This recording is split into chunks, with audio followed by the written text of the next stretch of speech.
Gary, you want to talk about stock photography today? G'day, how you going? So this agency, they reached out to me and they wanted some footage, some like original footage of kind of like European, Italian type scenario where people are eating, or kind of like one of those movies where everyone's eating at a table, sharing, food, or a barbecue or something like that. And it had to be authentic. So she found me, the agency, through pond5.com, where I put some old Super 8 footage up.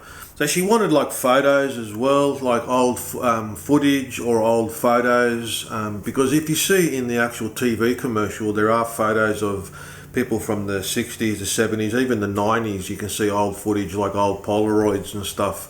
I didn't really have that many photos that fit her brief, but I had some really good Super 8 footage, which was pretty rare. She goes, "Oh wow, this is awesome. It's very hard to find this kind of stuff." Because they wanted that authentic look. They didn't want someone to replicate that Super 8 look by staging something or whatever. They wanted real footage. I've got some really good photos, like of my mum on the ship coming over. She kind of looks like an actress, like those old Gina Lombardo kind of actresses that you get in the old days. But yeah, she didn't want that. So anyway, we settled for 3 clips. I think they only used 2 of the clips of my mum and my uncle. The contract was something like a multi, on different platforms, TV, YouTube, Instagram, blah, blah, blah, for 1 whole year.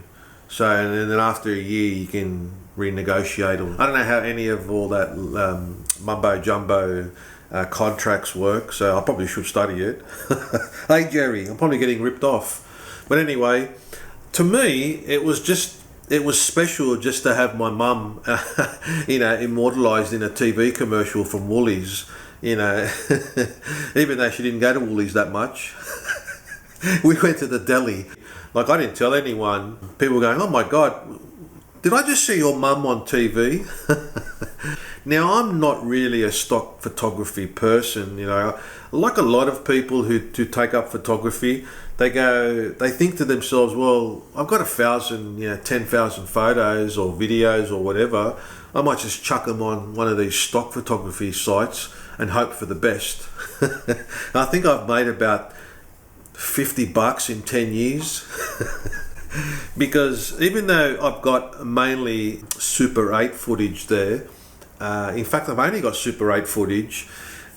You got to be really niche. You got to be really looking for something specific, and that's how now the stock photography is just completely flooded. I mean, it's been flooded for years, because when you go on there and you want to see like photos, like say you want to see a photo of a child taking and blowing out a candle or something like that, or a person walking their dog.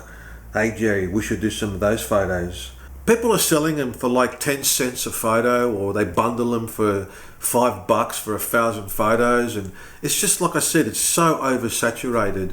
And now, like I said, with the advent of AI, those kind of generic photos, forget about it. Hey Jerry, forget about it. Why even buy paying the 10 cents? You can just go to Adobe or whatever, Mid-Journey, or one of those Gemini. What's the other one? Microsoft has ChatGPT, which is that little icon you get on the side there, the assistant. It's amazing they've come all this way from the paperclip to whatever the hell that new one is. The paperclip to there, what a difference, eh? Anyway, what the hell was I talking about? Stock photography. Is it dead? Now, there's 100 videos out there saying it is and it isn't. What I'm trying to say is niche down. That's what I'm doing. I'm niching down. Not that I'm a stock photographer and I want to make this a business or anything, but to make a little bit of passive income, I thought, why not? I'm going to mix my hobby of restoring and scanning and everything Super 8 footage and you know, if someone wants to use it, even better, chuck it on one of these websites and, you know, put a price on it. The Super 8, VHS from the 90s, all these different type of formats. Now you could probably replicate the VHS from the 90s, but it just doesn't look the same, you know what I mean? And if someone's looking for a particular look, especially with the Super 8, there's nothing like the original Super 8 footage that you get.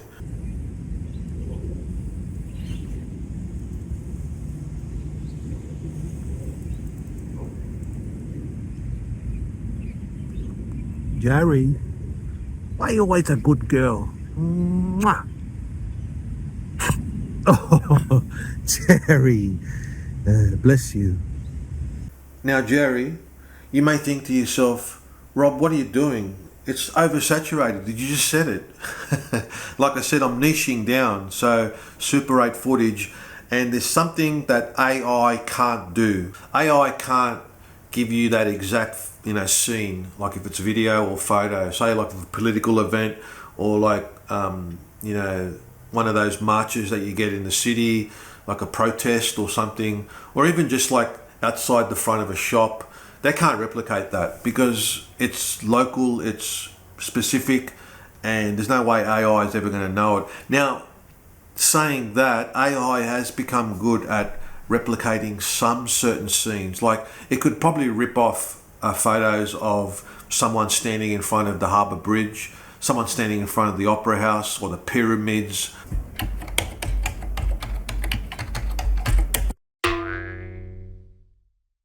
But it's never going to get local stuff, you know. It's never going to know like a small monument down the road, which someone might want. I mean, I don't know if anyone wants to have photos of my shitty town, but but the main thing that AI kind of at the moment can't do, or well, for the moment anyway, because it's getting better, is video.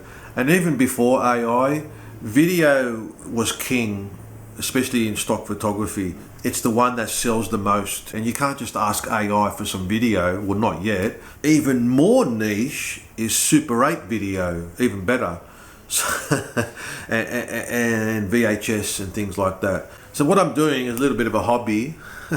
I'm buying old Super 8 footage. Hey Jerry, I'm saving people's memories, because for some reason on eBay people are chucking out their Super 8 footage. Like I'm talking about, you know, people's weddings or their birthday parties, bar mitzvahs, whatever, or even just footage around town, which is what I'm trying to look for actually, because on eBay I want to get, it's like a lucky dip really. They're only like $10 too per reel or whatever. I think they're coming from deceased estates, obviously, because no one's going to give up their footage, are they? So it's obviously from deceased estates, and you know the salvos or whatever. They go, well, we could probably sell this. So I'm grabbing them because I finally bought a Wolverine, which is like a scanner to properly scan footage. Because if you see my last video, which is one of my most popular videos for some reason, I don't know why, because I'm actually showed you how to film with a projector. I've got it back to front.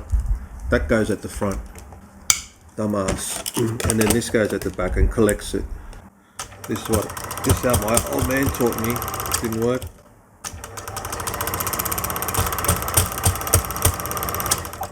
Still didn't work. Over there is me when I was when I was about 3 months old.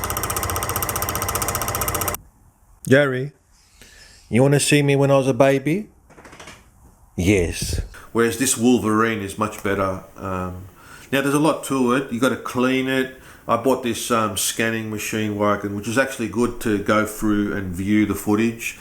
But I'm also using it as a way of cleaning the footage with some isopropylene alcohol.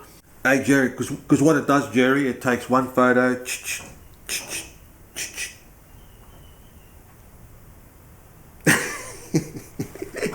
It just takes a photo at a time.